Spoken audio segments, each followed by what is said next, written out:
Olá pessoal, como vocês estão? Meu nome é Bruno Sankey e como eu disse a vocês, todos os domingos eu estarei trazendo aqui no YouTube um vídeo sobre teologia. Hoje nós estaremos considerando a objeção de Immanuel Kant ao argumento ontológico a favor da existência de Deus.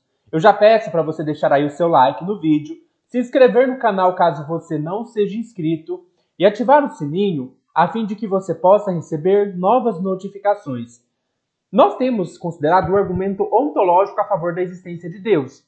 O argumento ontológico a favor da existência de Deus, uma das formas de expor ele é dizendo assim, que Deus, por definição, é um ser que tem todos os atributos de perfeição, que tem todas as propriedades de perfeição. Então ele é o mais poderoso, ele é o melhor, o mais bom, né? Ele é o mais justo, ele é o mais forte, ele é o mais belo, ele é o mais de tudo. Então ele tem todas essas propriedades de perfeição. E o argumento ontológico vai dizer assim, que uma das propriedades de perfeição é a existência. Um ser que não existe é um ser imperfeito. Um ser que tem existência necessária e absoluta é mais perfeito também do que um ser que só tem uma existência contingente. Então o argumento ontológico vai dizer assim, que por definição Deus tem que existir. Porque já que ele é perfeito, ele deve incluir entre as suas propriedades a existência necessária. Logo, Deus existe necessariamente. Você falar que Deus não existe seria uma autocontradição, porque você estaria falando que Deus, que por definição tem a existência como sua propriedade, não existe. E é essa versão do argumento, então, que o Kant vai se opor. Ele vai dizer que esse argumento tem um problema. Qual que é o problema desse argumento? De acordo com Kant, a existência não é uma propriedade.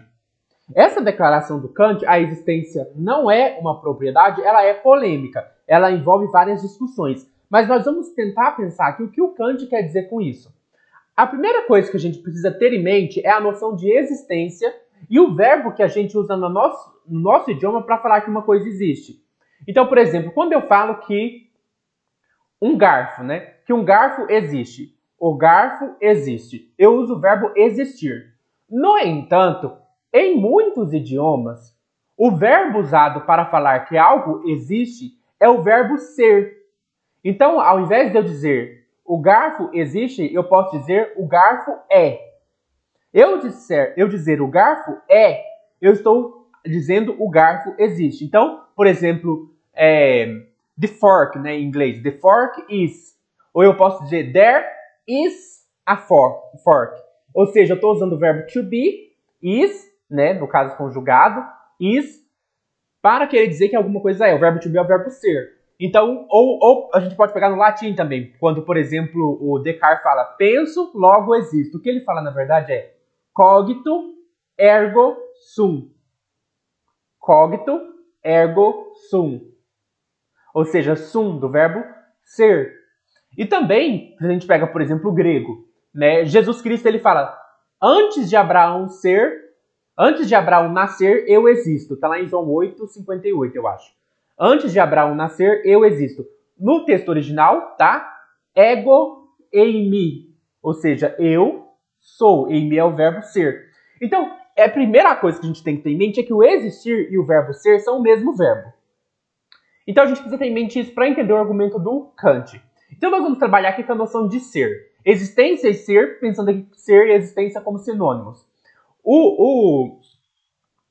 O Kant vai falar assim, ser não é, obviamente, um predicado real. Ser, ou existir, não é um predicado real. Ele não é parte do conceito de uma coisa. Ele não faz parte do conceito de uma coisa.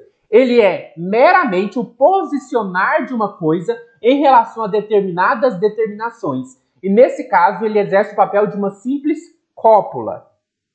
Eu vou explicar tudo isso, né? Por exemplo, quando eu digo Deus é onipotente, o que eu estou fazendo? Eu estou pegando dois conceitos ou duas concepções. Eu estou pegando a noção Deus e eu estou pegando a noção onipotente. O que o verbo ser faz? O verbo ser, ele liga. Isso quer dizer que é uma cópula. Ele liga Deus a uma propriedade. Então ele liga Deus, é um conceito, e outra propriedade, onipotência, e eu ligo Deus, que é o objeto, à sua propriedade, que é a onipotência. Percebem isso? Então eu tenho o objeto e eu tenho o predicado. O verbo ser, ele não é nem o objeto, nem o predicado. O que é o verbo ser? Ele é a cópula. Ele é aquilo que liga o objeto ao seu predicado. Então, quando eu falo Deus é onipotente, eu tenho dois conceitos. Um deles é o objeto, que é Deus, e o outro é a propriedade, que é a onipotência. Agora, a palavra ela simplesmente faz um papel de relacionar o objeto com seu predicado. Ela tem um papel de relação. Portanto, quando eu digo Deus existe, eu estou simplesmente dizendo Deus é. Só que está faltando a propriedade. Percebe? Não tem uma propriedade. Você está dizendo simplesmente Deus é. Isso significa que o não é uma propriedade. Quando você fala Deus é, você está pegando um objeto e está falando é. Só que você precisa incluir, né, fica meio que subentendido que esse objeto você está ligando ele às suas propriedades. Então, quando eu digo há um Deus, nós estamos dizendo que nós estamos pegando um objeto e estamos ligando ao conceito de Deus. Vocês vão entender isso melhor com uma analogia. Vamos supor que eu pedisse para vocês que pegassem uma folha de papel e aí eu quero que vocês listem todas as propriedades, todas as características de um determinado objeto. Vamos pensar aqui no objeto. Eu dei o exemplo do garfo. Então vamos colocar o garfo. Você vai pegar e vai listar todas as características de um garfo numa folha de papel. Então vamos supor que eu peço para você, pegue uma folha e você vai listar nessa folha todas as características de um garfo. Ah, então um garfo ele tem ele é fino, né? Ele tem aquela parte com dentes e você vai listando todas as características do garfo. Ele ocupa um lugar no espaço, ele tem um peso, ele tem um formato e você vai listando. Tá? Você vai listar de maneira completa. Por que eu quero? Eu quero que você me dê um conceito completo desse objeto. Tá? Essa lista está pronta. O que o Kant vai falar? Que a existência ela não faz parte da lista. Ela não está na lista. Você não vai colocar na lista existência. Você vai colocar que o garfo é fino, que ele tem dentes, que ele pesa, ele tem um peso, ele tem um formato. Você vai fazer uma lista. Só que, depois que você faz essa lista, a lista está pronta, ela está completa, o conceito está completo. Para você falar que o garfo existe, o que precisa acontecer? Você precisa pegar um objeto e olhar para a lista e fazer um checkmark. O que acontece? Eu pego aqui o garfo, peguei o garfo. Eu vou pegar o garfo e vou comparar ele com a lista. Vou ver se... Aí o que vai acontecer? Ah, olha aqui, preenche a lista. Tudo que está aqui na lista, as propriedades, esse objeto que está aqui na minha mão, tem as propriedades da lista. Quando eu relaciono o objeto com a lista, aí eu posso falar, o garfo é.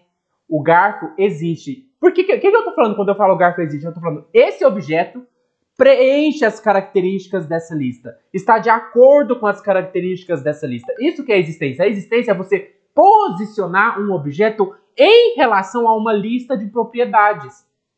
Então a existência ela não é a lista e ela não é o objeto. A existência é o posicionar. É você posicionar o objeto em relação a uma lista de propriedades.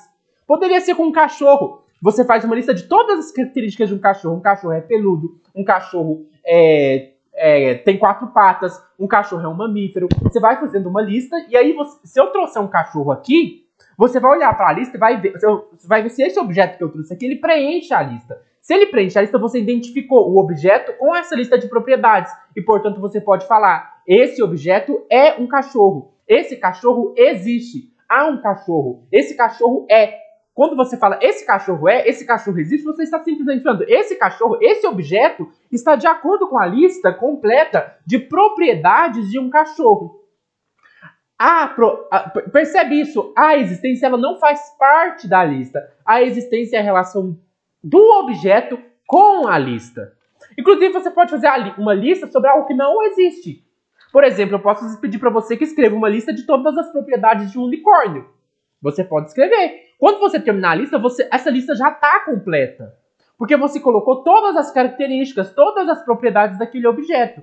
Agora, se eu quiser mostrar que esse objeto existe, o que eu preciso fazer? Eu preciso trazer esse objeto para cá e olhar na lista se esse objeto está de acordo com as propriedades da lista. Se está, eu relaciono o objeto com a lista de propriedades e eu falo, esse objeto é um unicórnio. ou seja, o unicórnio existe, porque o unicórnio está posicionado em relação a essa lista de propriedades. Então, o que é existência? Existência não é uma propriedade. Existência é você posicionar um objeto em relação adequada a uma lista de propriedades. Isso também tem a ver com o que o Kant vai chamar de juízo sintético e também de juízo analítico. O que é o juízo analítico? O juízo analítico é aquele no qual eu deduzo uma propriedade que está dentro da própria lista do conceito. Por exemplo, quando eu falo um triângulo é um objeto de 3 lados, isso é um juízo analítico, porque ter 3 lados é uma propriedade que está dentro do conceito de triângulo. Agora, quando eu falo um triângulo é vermelho, isso é um juízo sintético, porque vermelho não faz parte da definição do conceito de triângulo. Então, o juízo analítico é aquele em que uma propriedade está incluída no conceito. Já um juízo sintético é quando eu acrescento algo de fora ao conceito. A existência ela é um juízo sintético, ela não é uma propriedade, mas ela não é algo que está dentro do conceito. Esse é, para Kant, o erro do argumento ontológico. Primeiro, porque ele pensa que a existência de Deus é um juízo analítico, o Kant fala que isso não existe, todo juízo sobre a existência é sintético, ou seja, você tem que acrescentar algo de fora ao conceito. E segundo, o argumento ontológico erra porque ele considera a existência uma propriedade. A existência não é uma propriedade. A existência é a relação de uma lista de propriedades com um objeto. É o posicionar um objeto em relação a uma lista de propriedades. Eu espero que vocês tenham gostado desse vídeo e vamos continuar trabalhando, o argumento ontológico no próximo vídeo. Até mais!